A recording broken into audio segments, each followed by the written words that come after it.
All right, Sistas fans, we're here to talk about Season 3, Episode 16, Act 7. Now, I don't think this episode was trash like last week. I feel like it was a bland episode, so I'm going to give it maybe like a 3 out of 10, mainly because of the fact that, look, I watched the episode live. I had a great time tweeting with you all. That's why I always say, my social media links are in that description box. So follow me on Twitter, Instagram, and look, at the very least, go to the Sistas Facebook group. We're over 250,000 members, and we have a hell of a time over there. Me, the great admins who help run the page. I'll just say this straight. They run the page. A couple people initially volunteered. And I gave them a shot because the group was growing so fast, and they've done a great job. That team, I couldn't do it without them.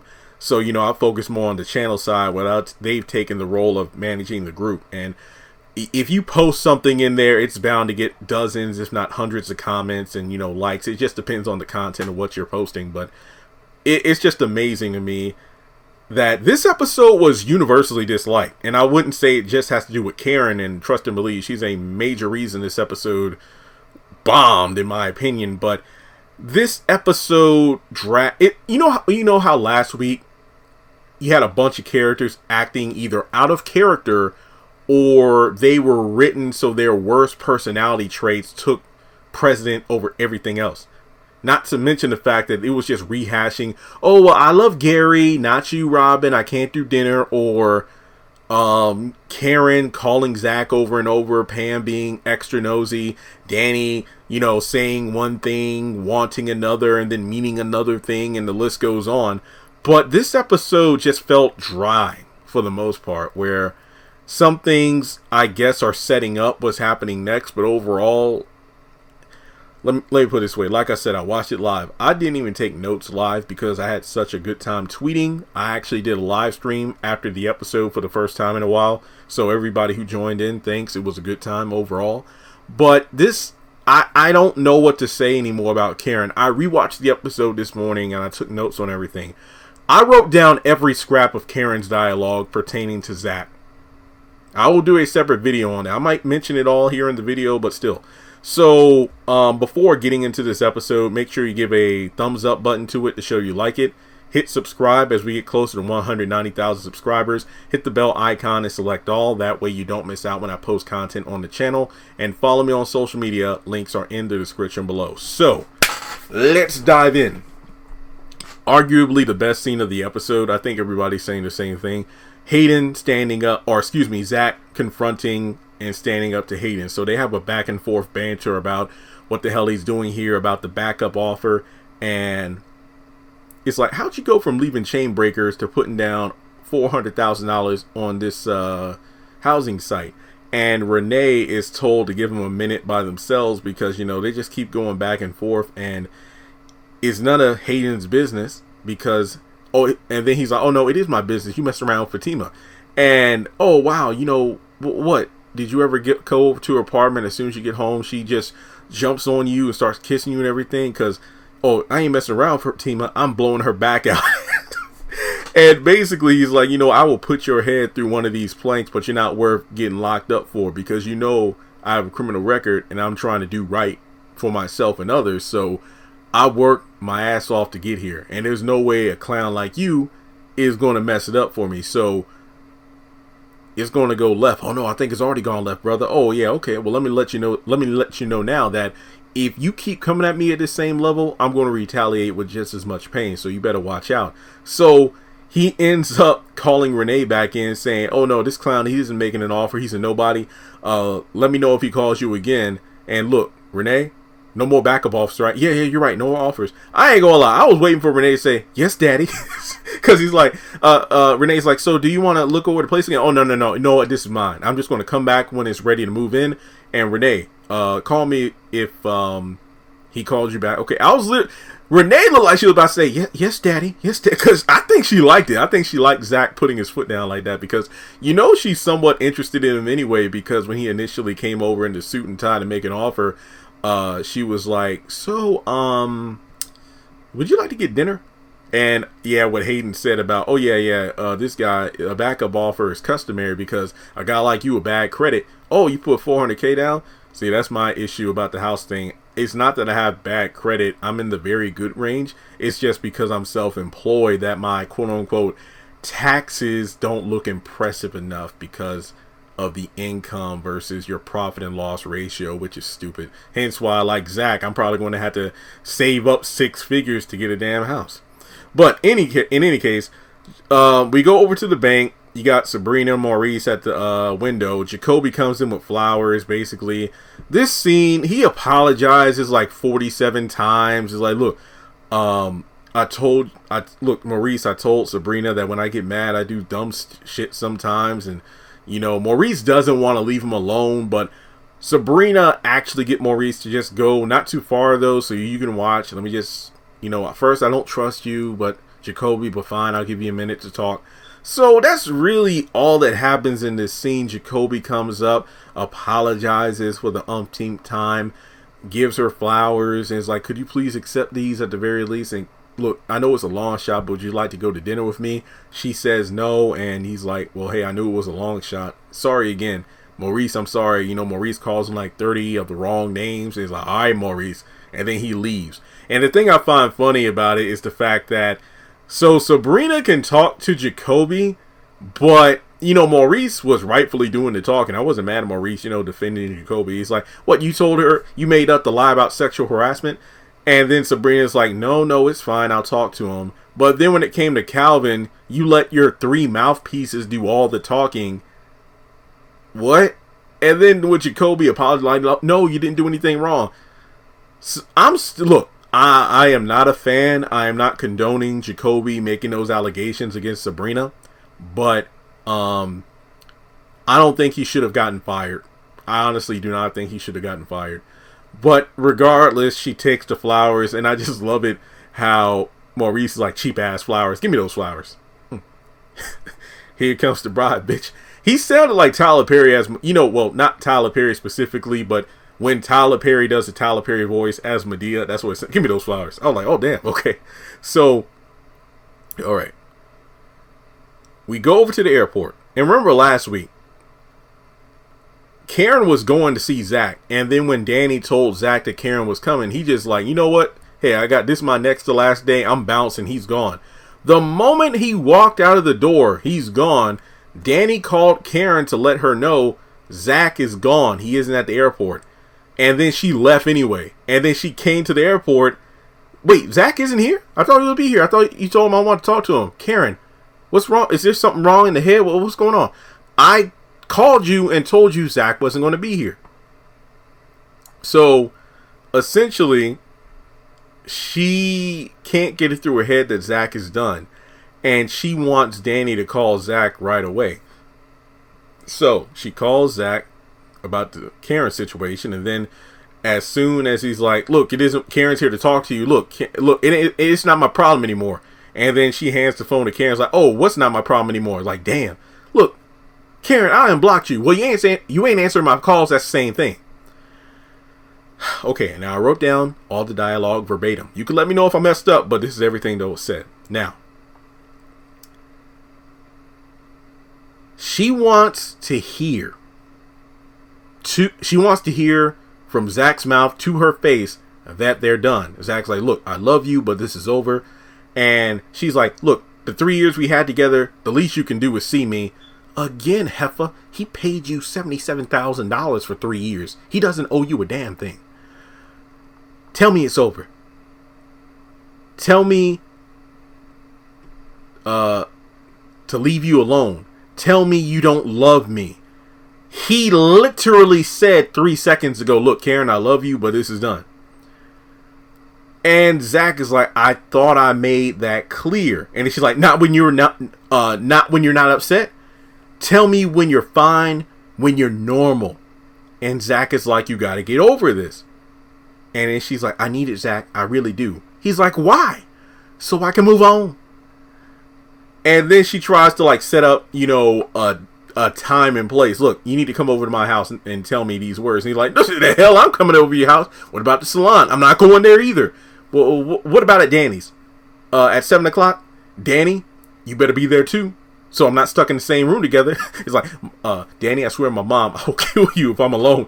I'm going to kill you for this. And then after he gets off the phone, and I'm thinking the whole time, Zach, you should have just hung up that phone. As soon as you heard Karen's voice, you should have hung up the damn phone. For real. Just hang up the phone. So after he's off, Danny asks Karen what this is all about. And then she's like, you know me. You know us. This ain't over. Until we both say and hear that it's over from each other's lips, we can't move on. So essentially, since she's feeling emotionally stuck, Zach isn't able to move on until she moves on as well. That explains the whole asinine thing about, I can't even believe he ain't... I'm sorry if I'm doing a bad country accent, but I can't believe he never mentioned my name in regards to, like, Zach and being with Fatima. Is he supposed to? Where the hell is this in the ex relationship book? I don't know. But in any case, Danny says, look, Karen, I feel like he just told you that it's over. He's mad. I need him to calm down. And he wasn't calm when he said it. So I need this in order to close this chapter of my life. Thank you. See you at 7. And then when she leaves, Danny like, this is bad. She's being nice. And remember, her and Danny always clash swords in early season 1. These two aren't the best friends of the group. They're kind of like Tony and what's her name? Damn. Golden Brooks. What was her character's name? It was Tony Lynn, Joan, and I forgot the other girl's name, but she was the bougie one, not the ghetto one of the group, and her and Tony never really got along. So I feel the same way about Danny and Karen, where it's like they really don't get along that well. It's like the bottom of the barrel. So if Karen's being nice to Danny, something is really wrong here. So we go over to Maurice's apartment. Him and I think Paula is his name, the guy that works at the gay bar. They kind of just recap the situation with Q calling Maurice at the bank. And it seems like Maurice is entertaining the thought of seeing Q again to get some from him. And it turns out Q isn't the first man that's had him at gunpoint. Honestly, have nothing to say on that. I think that's asinine and stupid. He claims that they get back together briefly. He'll handcuff him until the police come, and he's like, well, based on the phone call and everything, he's probably going to come here again, so let's hope that doesn't happen. And he's like, you know what, hey, I know we'll cheer you up, come over to the club later. So Maurice's like, you know what, I think I will. Calvin comes in and asks about Sabrina at work, and basically Sabrina's jealous of Peggy. And basically, you know, Maurice, for like the 75th time in this series, have said, I'm tired of this high school back and forth between you two. Go get some takeout, get some wine, go over to her place and talk about it. How many times has Maurice said this? More times than the audience has. So Zach calls Fatima, and, well, she's like, oh, wait a minute, because smart move, she answers her work phone because Zach called that number, but she's like, oh, hang on, let me switch to my cell phone. Remember, Hayden is listening. And she asked what's wrong. And look, ain't nothing wrong with us. We're good. It's about Karen. She's been blowing up my phone. She's been hounding me. She wants to talk. She wants to see me tonight. I'm going to see her tonight to just talk, and then that's it. And then Fatima's like, look, Zach, I don't think she just wants closure. I think she wants you. Look, we're going to meet at Danny's. We're not going to meet at her place. We're not meeting at the salon. I'm just going to go by for a quick drive-by in her face. We're over, and then I'm going to leave. I want to go there at 7, talk to her, come back, and be at your place by 7:30. Zach, is going to take longer than that. What do you mean? She wants you. A woman just doesn't want closure like this. So she brings up the fact that, well, hey, shouldn't you trust me that I'm going to go over there and come back? Well, remember the salon? Well, we weren't even committed then. So Zach tries to look, please hear me out. But then, Fatima she just doesn't like the situation. And she then says, you know what, maybe this is a good thing. It's going to show if you're really over Karen or not. Rushes him off the phone and hangs up. This scene alone lets me know, yeah, no wonder they're getting a spinoff, because there's no way in hell Fatima is going to be part of this group. And I'm not mad about that. So Andy goes over to the salon looking for Karen, and she has a conversation with Pam. And Pam was actually quite effective in this episode, especially last week. I know everybody has a lot of hate for her. This episode wasn't bad because of the context of the conversation. Really listen to what she was saying about Aaron. I feel like all of these things are meant to make sense in the context of what's going to happen in the future of the Karen-Aaron storyline. So this scene also kind of reiterated that I feel like Andy thinks she's really above a lot of people, because it really seemed like she was looking down on Pam. Now, don't get me wrong now. If I were, somebody coming into, a house or a place of business to see somebody else, and then the person at the front door is trying to tell me all this gossip I didn't ask for, I'd be kind of cold to them too. But Andy just has this way about her, because didn't one time she come in there and I think Pam asked where she got her outfit from? I don't think she asked how much it cost, but girl, where'd you get that outfit from? Pam, you know it's rude to ask somebody where they got the clothes from, right? And I remember asking in the comments about this because, I'm a man, so I really don't know what the women protocol is. Because, guys like, yo, man, where'd you get that shirt? Where'd you get them shoes? Or what kind of shoes are those? It's like, kind of like, yo, man, well, thanks. I got this from so-and-so. But women, I don't know, whatever. But in any case, the conversation revolves around the fact that Pam doesn't know where Karen is, which is interesting because the person who knows all and sees all is Pam, and yet she doesn't know where Karen went. The flower delivery man comes in and he kind of looks up and down at Andy and goes hi, and she's like, hi. So it turns out that these are from Aaron, because she's like, oh, these are beautiful. It's like, well, don't you want to read the card and find out who's from? Well, it's not my business. Well, Aaron, he's the only one that sends flowers, and he sends them every week, but I don't know. How do you feel about him? Do you know him? I think he's all right. Why? It's like, I don't know, something just feels off about him. That I saw his ex-wife kill herself right there. Wait, there? Yeah, right here in this building. And when she pulled the gun out, she's like, oh, you jumped to defend Karen? No, child, I was running for the front door. So somebody had to make it out to talk to Benjamin Crump. Benjamin Crump, yeah, the lawyer that represents every black person. So she's like, why would he send flowers to the place that his wife died? Hey, also, I think he's going to propose to her, because remember, Aaron, the girls already know about the proposal. Pam's just running her mouth. And then, from there, she's like, yeah, it's quite peculiar that she would send flowers to the place that his wife died. Weird. But from there, she's like, well, hey, Pam, thank you for all this information that I didn't ask for. And then, she's like, well, why didn't you call her? In regards to like, why didn't you call Karen? Wait, didn't for a minute while they're standing there, Pam's like, so did you want me to call her? She's like, yeah. And I'm like, well, damn, Andy. So Karen walks in, and then she's like, yeah, the reason she didn't call is because she thinks I'm mad at her. So they go back to the office to talk. So yet again, this lets me know Karen is losing her damn mind. Andy's like, look, I came here to apologize. And to be fair, I don't know if Zach and Fatima are together.